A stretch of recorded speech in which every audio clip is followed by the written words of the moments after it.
Elections का माहौल गर्म है और ईवीएम हैक करने की बातें अंदर ही अंदर चल रही है। मेरे ख्याल से BJP government as per Congress they are going to hack.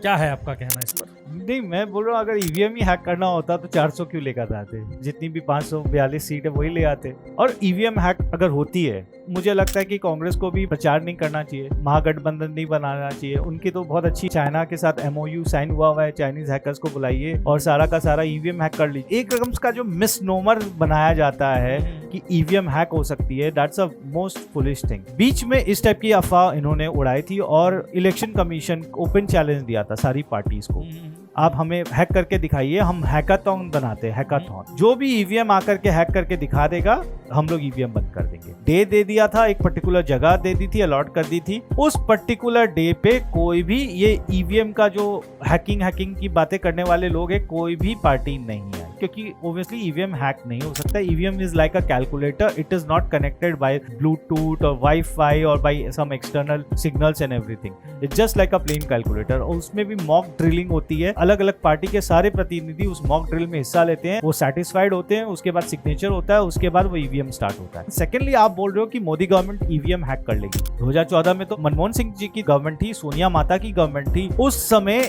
EVM कैसे 350 सीट आ गई थी आपके एनडीए की, कैसे बीजेपी के पास 282 सीट आ गई थी। ईसी आपने नॉमिनेट किया था, चीफ इलेक्शन कमीशन आपने नॉमिनेट किया था, ईवीएम यूपीए के जमाने में बनी हुई थी, एडमिनिस्ट्रेटिव कंट्रोल भी सब आप ही के पास था। उसके बाद भी 350 सीट आई थी एनडीए की। ये पूरा हिंदुस्तान कह रहा है कि ईवीएम में कमी है। ईवीएम जो हैकिंग का आप बार बार रोना रोते हो, ये दर्शाता है कि बेसिकली आपकी हवा काफी कमजोर है। जमीनी स्तर से आपको पता चल रहा है कि आप नहीं आने वाले हो। अब इसका पूरा ठीकरा ईवीएम पे फोड़ दो। इन 2004 अटल बिहारी वाजपेयी जी की गवर्नमेंट थी, रूलिंग गवर्नमेंट होते हुए भी वो ईवीएम से इलेक्शन करवाए और वो ईवीएम से हार भी गए थे। सत्ता परिवर्तन हुआ 2014 में, मनमोहन सिंह की गवर्नमेंट थी, सोनिया जी की गवर्नमेंट थी, ईवीएम से इलेक्शन हुआ, मोदी जी आ गए। मैं नरेंद्र दामोदर दास मोदी। ईवीएम से अगर हैकिंग होती, तेलंगाना नहीं जीतते, हिमाचल नहीं जीतते, कर्नाटका नहीं जीतते। आप हर स्टेट जीतते हो तब तो ईवीएम ठीक हो जाती है, और जब आप हारते हो तो ईवीएम खराब हो जाती है। तो it can not go both way. मतलब ये तो यार बड़ी चीज है।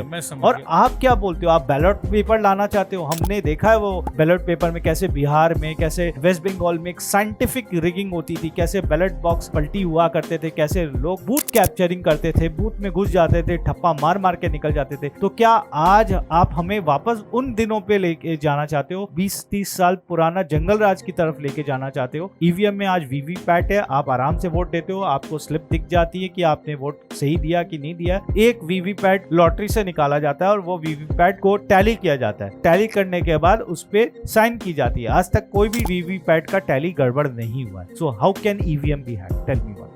वाह, क्या बात है भाई ऋषि भाई, पूरा ईवीएम पर आपका तो पूरा रिसर्च है। मतलब नमस्कार करता हूं मैं इसके लिए। सुपर। ये वीवीपैट क्या है, बस ये समझ में नहीं आया। वीवीपैट पेपर ट्रेल है। जब आप बटन दबाते हो ईवीएम में, तो एक बक्से में आपको वो स्लिप आती हुई दिखेगी। जैसे आपने सपोज कीजिए टीएमसी पे बटन दबाया, तो टीएमसी की तरफ की स्लिप आएगी। अगर आपने बीजेपी के दबाया होगा तो बीजेपी का निशान क्लिक होकर के कागज निकलेगा और वो वहीं पर जमा हो जाएगा, और बाद में उसको टैली में यूज किया जाता है।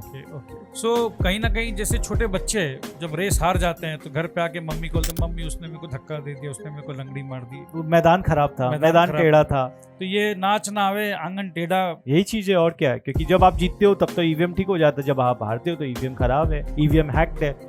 सो ईवीएम के बारे में मिथ आपने बहुत ही जबरदस्त तरीके से बस्ट किया। Thank you very much.